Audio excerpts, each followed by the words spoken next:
आणि त्याच दरम्यान सरहद पुणे आयोजित महादजी शिंदे राष्ट्रगौरव पुरस्कार व दिल्लीतील विविध क्षेत्रामध्ये ज्यांनी चांगलं काम केलं त्या मराठी जनांचा सन्मान सोहळा आज या ठिकाणी आयोजित केलेला आहे। या अतिशय स्तुत्य अशा सोहळ्याला उपस्थित आणि ज्यांच्या शुभ हस्ते मला महादजी शिंदे राष्ट्रीय गौरव पुरस्कार प्रदान झाला ते आपले सर्वांचे माजी मुख्यमंत्री आणि केंद्रीय मंत्री आदरणीय ज्येष्ठ नेते शरदरावजी पवार साहेब आणि ज्यांच्या उपस्थितीत हा सोहळा प्रदान झाला, पुरस्कार प्रदान झाला ते केंद्रीय मंत्री आणि महापराक्रमी महादजी शिंदे यांचे थेट वंशज ज्योतिरादित्य शिंदेजी, केंद्रीय राज्यमंत्री प्रतापराव जाधव, त्याचबरोबर उपस्थित डॉक्टर सदानंद मोरे, पद्मभूषण लेशपाल जवळगे, वैभव डांगे, उमेश नलगे, समोर आमचे सर्व खासदार आहेत, निलमताई आहेत, आमदार आहेत, खांडेकर साहेब आहेत, सर्व पत्रकार आहेत आणि सर्व दिल्लीकर मराठी बांधव भगिनी आणि पत्रकार मित्रांनो, खरं म्हणजे आजचा हा पुरस्कार अतिशय माझ्यासाठी एक आगळा वेगळा पुरस्कार आहे आणि सर्वप्रथम मी दिल्लीचं तख्त राखणाऱ्या महापराक्रमी महादजी शिंदे यांच्या स्मृतीला वंदन करतो आणि आदरणीय उपस्थित सर्व मान्यवर यांचं देखील मनापासून मी स्वागत करतो। खरं म्हणजे आज थोर सेनानी महानायक महादजी शिंदे राष्ट्रगौरव पुरस्कार मला इथं प्रदान करण्यात आला आहे, त्याबद्दल मी आयोजकांचं मनापासून अभिनंदनही करतो, आयोजकांना खूप खूप धन्यवाद देतो, त्यांना शुभेच्छा देतो। खरं तर पुरस्कार सन्मान हे विचारवंत कलावंत साहित्यिकांसाठी असतात, राजकारण्यांना फार कमी असतात, कमी दिले जातात, पण त्यामुळे हा पुरस्कार स्वीकारताना थोडं मनामध्ये संकोच होता, पण आपलं प्रेमही होतं की ज्या जिव्हाळ्याने प्रेमाने आपुलकीने मला हा पुरस्कार आपण प्रदान केला त्याबद्दल मनापासून धन्यवाद या ठिकाणी देतो। खरं म्हणजे महापराक्रमी महादजी शिंदे यांच्या नावाचा हा पुरस्कार आहे, त्यामुळे आणखीन थोडं दडपण होतंच। पुरस्कार देऊन इथं जो सन्मान झाला आहे त्याबद्दल तर मी मनापासून धन्यवाद आपल्याला दिले, परंतु या सन्मानापेक्षा यामुळे येणारी जबाबदारी देखील मोठी आहे याची जाणीव देखील मला आहे। खरं म्हणजे जेव्हा एखाद्याच्या पाठीवर चांगलं काम केल्यावर शाबासकीची थाप पडते त्यावेळेस आणखी त्या व्यक्तीची जबाबदारी वाढते, आणखी त्याला चांगलं काम करावं लागतं आणि मग समाजामध्ये देखील चांगलं काम करणाऱ्यांची संख्या वाढते, समाजालाच त्याचा फायदा होतो। आणि म्हणून शरद पवार साहेबांसारख्या ज्येष्ठ आणि जाणत्या नेत्याच्या हस्ते हा पुरस्कार मिळावा हा देखील एक भाग्ययोग आहे। आणि आज या पुरस्काराच्या निमित्ताने वेगवेगळे योग जुळून आलेत। महादजी शिंदेंचं घराणं सातारा जिल्ह्यातलं कनेरखेड, ज्योतिरादित्यजी या महापराक्रमी लढवयाच्या जन्मभूमीतच माझाही जन्म झालेला आहे आणि हे देखील मी माझं मोठं भाग्य समजतो। पुरस्कार ज्यांच्या नावे आहे त्यांचं ते आहेत महापराक्रमी महादजी शिंदे. तुम्ही मला पुरस्कार दिलात तो मी आहे एक कार्यकर्ता एकनाथ शिंदे. आणि इथं पुरस्कार देताना उपस्थित आहेत ज्योतिरादित्य शिंदे. आणि ज्यांनी मला हा पुरस्कार दिला त्यांचं आडनाव पवार असलं तरीसुद्धा देशाचे थोर क्रिकेटपटू सदाशिव शिंदे यांचे ते जावई आहेत. शेवटी शिंदे सगळे आले. सदू शिंदे भारताचे प्रसिद्ध स्पिन बॉलर होते. त्यांची गुगली भल्या भल्यांना कळत नसे आणि कधी क्लीन बोल्ड होत असे कळायचं नाही. पवार साहेबांची देखील राजकारणातली गुगलीसुद्धा अनेकांना कळत नाही. कधी कधी बाजूला बसलेल्या लोकांची किंवा बसवलेल्या लोकांची गुगली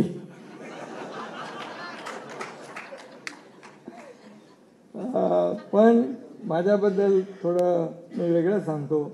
माझे आणि पवार साहेबांचे अगदी प्रेमाचे आणि जिव्हाळ्याचे संबंध आहेत. त्यांनी आजवर मला कधी गुगली टाकली नाही आणि यापुढे टाकणार नाहीत असा विश्वास आहे. खरं म्हणजे महादजी शिंदे हे आभाळा एवढं व्यक्तिमत्व होतं. ते महाप्रतापी रणधुरंधर होते, मुरलेले मुत्सद्दी होते, जलकल्याणाची दृष्टी असलेले राज्यकर्ते होते. ते आदर्श शासकही होते, सेनापती होते, कुशल योद्धे होते. खऱ्या अर्थाने ते महानायक होते. आणि त्यांच्यामुळे मराठा साम्राज्याला स्थैर्य लाभलं. पानिपतचं युद्ध इतकं भीषण होतं की मराठा साम्राज्याचा अस्त झाला अशी परिस्थिती त्यावेळेस निर्माण झाली होती. कुठे आशेचा किरण दिसत नव्हता. पण तशा परिस्थितीत महादजी शिंदे यांनी पराक्रम करून अवघ्या 10 वर्षात पुन्हा दिल्ली जिंकली. दिल्लीच्या तख्तावर आपला भगवा फडकवला. मराठ्यांचा भगवा पुन्हा दिल्लीवर डौलाने फडकला, अभिमानाने फडकला. आणि योगायोगाने कालच म्हणजे 10 फेब्रुवारी रोजी या पराक्रमाला 254 वर्ष पूर्ण झाली. तसं गेल्या 8 तारखेला पण दिल्लीच्या तख्तावर भगवा फडकला आहे. अटक से कटक तक हिंदवी स्वराज्यासाठी पराक्रम गाजवलेल्या महादजी शिंदेंचं नाव इतिहासाच्या पानात अजरामर झालेलं आहे. स्वाभिमानाने पेटून कसं उठायचं ते छत्रपती शिवाजी महाराजांनी आपल्याला शिकवलं. प्रचंड मोठ्या पराभवानंतर सुद्धा राखेतून अंगार कसा फुलवायचा ते महादजी शिंदे यांच्यासारख्या थोर सेनानीने आपल्याला शिकवलेलं आहे. खरोखरच महाराष्ट्राच्या इतिहासामध्ये अशी काही नररत्न होऊन गेली ज्यामुळे आज आपण मराठी आहोत असं अभिमानाने म्हणू शकतो. त्याच्या मागे देखील महादजी शिंदेसारख्या महापराक्रमी योद्ध्यांची प्रेरणा आहे. महादजी शिंदेंच्या कर्तबगारीमुळेच इंग्रजांची भारतातली सत्ता 50 वर्षांनी लांबली असल्याचं मत ज्येष्ठ इतिहासकार डॉक्टर सदानंद मोरे यांनी व्यक्त केलं आहे. यातच सगळं काय आलं. महादजी शिंदे नसते तर 50 वर्ष आधी इंग्रज आपल्याकडे आले असते आणि आपल्याला इंग्रजांची गुलामगिरी पत्करावी लागली असती. म्हणजे 150 वर्ष नाही 200 वर्ष आपल्याला त्यांची गुलामी पत्करावी लागली असती. आणि म्हणून या पराक्रमामुळेच ब्रिटिशांनी देखील त्यांना ग्रेट मराठा ही पदवी बहाल केली होती. आग्र्याच्या बाहेर टँक तयार करणारी एक इंडस्ट्री महादजी बाबांनी सुरू केली. आत्मनिर्भर हिंदुस्थानची गरज ओळखून त्यांनी हे सुरू केलं. महादजी यांनी गुजर, जाट, दलित, शीख आणि मुस्लिम हे सगळ्यांना हिंदवी स्वराज्याच्या झेंड्याखाली एकत्र आणलं. खऱ्या अर्थाने त्यांनी सैन्यामध्ये सगळ्या लोकांना एकत्र आणून एकजुटीचं दर्शन घडवलं. गोवंश हत्याबंदीचं शाही फरमान काढणारे ते पहिले राज्यकर्ते होते. आणि खरं म्हणजे महादजी बाबांनी तलवार चालवली आणि लेखणी मगाशी आधीच्या वक्त्यांनी सांगितलं ते कवी होते, लेखक होते, गळ्यात तुळशीचे माळ घालायचे, काय काय म्हणजे एक विविध रूप त्यांची आपण वाचतो. आणि ज्ञानेश्वरीवर निरूपण करणारा एक टीका ग्रंथही तयार केला. तो हातामध्ये वीणा घेऊन भजनही गात असत. त्याने अनेक कविता, अभंग सुद्धा लिहिले. त्यातल्याच एका पुस्तकाचं आज इथे प्रकाशन देखील झालं. मराठा इतिहासातील महादजी शिंदे यांची तेजस्वी गाथा फक्त पुस्तकामध्ये राहणार नाही, तर नव्या पिढीला यातून प्रेरणा मिळेल, ऊर्जा मिळेल. आणि असे प्रयत्न आपल्याकडून व्हायला पाहिजेत. आणि म्हणून उद्या महादजी शिंदे यांची पुण्यतिथी देखील आहे. आणि मी पवारसाहेब, ज्योतिरादित्यजी, आम्ही आमच्या सरकारच्या शालेय शिक्षण विभागामध्ये देखील महादजी शिंदेंच्याबद्दल आपण धडा त्याच्यामध्ये घेऊ शकतो, तशा प्रकारच्या सूचना देखील मी देईन. कारण एवढं मोठं कर्तृत्व आहे, ते लोकांसमोर, जगासमोर गेलं पाहिजे. आणि लोकांना, तरुणांना, नव्या पिढीला प्रेरणा मिळाली पाहिजे. जयंती किंवा पुण्यतिथीचे कार्यक्रम आपण करतो. या कार्यक्रमानंतर त्या महान व्यक्तिमत्वाच्या विचार पुढच्या पिढीपर्यंत नेणं हेच खऱ्या अर्थाने त्यांना अभिवादन ठरेल असं मला वाटतं. महादजी शिंदे या थोर रणधुरंधराच्या नावाचा पुरस्कार आज मला इथं मिळाला आहे. मी अतिशय नम्र भावनेने तो या ठिकाणी स्वीकारलेला आहे. तुम्ही खऱ्या अर्थाने माझा सन्मान केला खरा, पण मी पडलो साधा कार्यकर्ता, एक शिवसैनिक, एक मावळा. मोहीम हातात घेतली की ती प्राणपणाने लढून फत्ते करायची, हा आमच्यासारख्या कार्यकर्त्यांचा बाणा आहे. आणि रणांगणात कामगिरी फत्ते करणाऱ्या मावळ्यांना मानाचं सलकडं देण्याची पद्धत इतिहास काळात होती. माझ्यासाठी हा पुरस्कार म्हणजे सोन्याचं सलकडंच आहे असं मी या ठिकाणी मानतो. माझ्या मराठी मातीनं केलेलं हे कौतुक आहे. मी त्याच भावनेनं माय मराठीचा प्रसाद म्हणून हा पुरस्कार स्वीकारतो आहे. हा पुरस्कार माझ्या एकट्याचा नाही आहे. माझ्यासोबत अहोरात्र काम करणारे, कष्ट घेणारे कार्यकर्ते, सर्व हजारो कार्यकर्त्यांचा, लाखो कार्यकर्त्यांचा आहे. माझ्यावर माया असलेल्या लाखो लाडक्या बहिणींचा, लाडक्या भावांचा, सगळ्यांचा आहे. आणि म्हणून एकनाथ शिंदे एक व्यक्ती म्हणून सामान्य माणूस आहे, चार चौघांसारखाच मी आहे, पण त्याला बाळासाहेबांचं बाळकडू मिळालेलं आहे. धर्मवीर दिघे साहेबांसारख्या मार्गदर्शकाचा हात पाठीवरून फिरलेला आहे. आणि म्हणून खऱ्या अर्थाने मला त्याचा आनंद आहे. मी हेही सांगेन की देशाचे आदरणीय प्रधानमंत्री नरेंद्र मोदीजी असतील, आदरणीय गृहमंत्री असतील अमितभाई, ते माझ्या मागे म्हणजे आपल्या राज्याच्या मागे, महाराष्ट्राच्या मागे विकासासाठी पहाडासारखे उभे राहिले. आणि म्हणून महाराष्ट्रामध्ये 2.5 वर्षामध्ये आम्ही जे काम केलं, पवारसाहेब देखील त्याचे साक्षीदार आहेत. तेही मध्ये मध्ये मला फोन करतात, मध्ये मध्ये मार्गदर्शन करतात. पक्ष कुठलाही असला तरीसुद्धा राजकारणाच्या पलीकडेच जाऊन कसं नातं जपायचं हे पवारसाहेबांकडून शिकलं पाहिजे.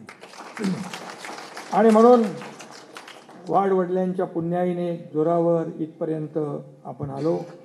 माझं हे सगळं यश घडवणाऱ्या या सर्व महानुभावांचं आहे. आणि म्हणून मी म्हणतो, मी तर नाममात्र आहे. होडिले भांडार धन्याचा तो माल, होडिले भांडार धन्याचा तो माल, मी तव हमाल भारवाही. बाकी काय, आपण निमित्त मात्र आहोत. करता करवता जो आहे तो वेगळा आहे. आणि म्हणून या तुकोबाच्या अभंगात सांगितलेली माझी भूमिका आहे. आदरणीय पवारसाहेबांकडून आज मिळालेला हा पुरस्कार वेगळा आहे. राजकारणात वेगवेगळ्या परिस्थितीमध्ये वेगवेगळ्या लोकांकडून आपल्याला खूप काही शिकायला मिळतं. मगाशी म्हटल्याप्रमाणे विचारधारा वेगळी असली तरी वैयक्तिक संबंध जे आहेत ते प्रत्येकाने टिकवायचे असतात. राजकारणामध्ये देखील एक पातळी सोडून कधी मी कुणावर टीका केली नाही. आणि राजकारणामध्ये जे काही अनेक लोकांना माहीत आहे की माझ्यावर काही आरोप झाले, कितीही काही केलं तरी सुद्धा मी कधी त्या पद्धतीने आरोपाने उत्तर दिलं नाही. मी आरोपाला कामातून उत्तर देत गेलो. आणि म्हणून हे संस्कार देखील बाळासाहेबांचे, दिघे साहेबांचे आहेत. मी मगाशी पवार साहेबांचं नाव मुद्दाम घेतलेलं आहे. आणि म्हणून 2-2.5 वर्षामध्ये जी मला कामगिरी करता आली, ज्या दिवशी मी मुख्यमंत्री पदाची शपथ घेतली तेव्हाच मी ठरवलं की हाताशी वेळ कमी राहणार आहे. आणि म्हणून या कमी वेळात मराठी मातीसाठी जितकं शक्य तितकं आपल्याला केलं पाहिजे, महाराष्ट्रासाठी केलं पाहिजे. त्यासाठी दिवस रात्र एक करावा लागला तरी आपण केला पाहिजे. पायाला भिंगरी लावून मी, माझे सर्व सहकारी, देवेंद्रजी, अजितदादा, आम्ही सगळे सहकारी एकत्र काम केलं. आणि 2.5 वर्ष संघर्षाचाच तो काळ होता. पण त्या काळातही विकास कामांचा आणि कल्याणकारी योजनांचा धडाका सुरू होता. अखिल भारतीय साहित्य संमेलन दिल्लीमध्ये होतं आहे. संजय नहारजी, आपल्याला धन्यवाद द्यायला पाहिजे. पार आपण काश्मीर ते कन्याकुमारीपर्यंत घुसला. काश्मीरमध्ये मी बघितलं, आपण जिथं लाल किल्ला, काय ते लाल चौकामध्ये कधी कुणी जाण्याची हिंमत करत नव्हतं, तिथे तुम्ही मला घेऊन गेलात. तिथे गणपती साजरा, आपण गणपतीला गेलो. अगदी पाकिस्तानच्या बॉर्डरवर गेलो, तिथे शिवरायांचा भव्य दिव्य पुतळा उभा केला. तिथल्या लष्कराने आम्हाला तिकडे बोलवलं होतं उद्घाटनाला. आणि पवारसाहेब त्या छत्रपती शिवाजी महाराजांच्या पुतळ्याची तलवारीची टोक पाकिस्तानकडे होती. त्यामुळे मी तेव्हा म्हणालो, आता ही तलवारीचं टोक पाकिस्तानकडे आहे, पाकिस्तान वाकड्या नजरेने देखील हिंदुस्थानकडे पाहण्याची हिंमत करणार नाही. आणि म्हणून असं आपण काश्मीरमध्ये काम करता. आता ती मुलगी, तिने आपलं गरजा महाराष्ट्र गीत गायलं. अशी मुलं तुम्ही पुण्यामध्ये, आपण त्यासाठी स्वतः एक संस्था उभी केलेली आहे. खऱ्या अर्थाने अशी फार कमी माणसं असतात आणि समाजासाठी जगणारी, दुसऱ्यासाठी जगणारी आणि आपल्या देशासाठी जगणारी माणसं फार कमी असतात. आणि म्हणून तुमचा खऱ्या अर्थाने अभिमान किंवा तुम्हाला धन्यवाद द्यावे तेवढे थोडे आहेत. खरं म्हणजे आज मला बाळासाहेब आणि दिघे साहेबांची आठवण येते. हे दोघेही हसते तर नक्कीच माझ्या पाठीवर शाबासकीची थाप नक्की दिली असती. आणि म्हणून महापराक्रमी महादजी शिंदेंच्या नावाचा पुरस्कार मिळणं ही कुठल्याही मराठी माणसाला सुखावणारी घटना आहे. आणि म्हणून महादजी बाबांच्या नावाचा पुरस्कार माझ्या मनाच्या देवाऱ्यात काकासारखा मी जपेन, एवढंच मी सांगतो. एका कार्यकर्त्याला मिळालेले हे प्रोत्साहन आहे असं मी मानतो. आणि रक्ताच्या शेवटच्या थेंबापर्यंत महाराष्ट्राची प्रामाणिकपणे सेवा करणं हे माझं कर्तव्य आहे. ते मी करत राहीन. महादजी शिंदे राष्ट्रगौरव पुरस्काराला पात्र राहण्याचा मी नक्की प्रयत्न करेन, असं वचन मी या ठिकाणी देतो. पुन्हा एकदा मी हेही सांगतो की काही दिवसापूर्वी आपले केंद्रीय मंत्री ज्योतिरादित्य सरदार महादजी शिंदे यांचे वंशज त्यांच्या मूळ गावी कनेर खेडला भेट दिली. तिथली पवित्र माती कपाळाला लावली आणि त्यांनी मराठी मातीशी त्यांची नाळ तोडलेली नाही. बीडमध्ये गेले, मलाही बरेच वेळा ते सांगतात, पुण्यामधली ती आपली छत्री आहे आणि स्मारक आहे, त्या बाबतीमध्ये म्हणजे एक जिव्हाळा जो आहे तो या ठिकाणी दिसून येतो. आणि म्हणून राष्ट्रीय स्मारक व्हावं म्हणून तुम्ही नक्की आपण तिथे कनेरखेडला महादजी शिंदेंच्या नावाचं राष्ट्रीय स्मारक नक्की करू. आणि पुन्हा एकदा त्यासाठी काही कमी पडणार नाही, कारण शेवटी कर्तृत्व आहे, देशाचा अभिमान आहे. आणि सरदचा हा गौरव सोहळा अमृतासम माझ्यासाठी, सरदचा हा गौरव सोहळा अमृतासम माझ्यासाठी, मिळेल ऊर्जा लढण्यासाठी, राज्याच्या समृद्धीसाठी. धन्यवाद. जय हिंद, जय महाराष्ट्र.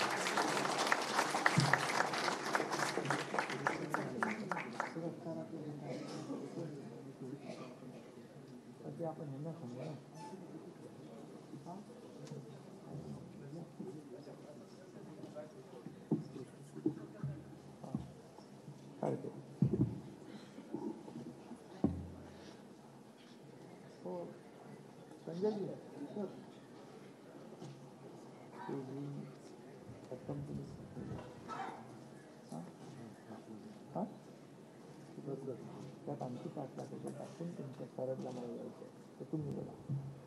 तुम्ही बोलणार. हा पुरस्कार 5 लाख रुपयाचा होता.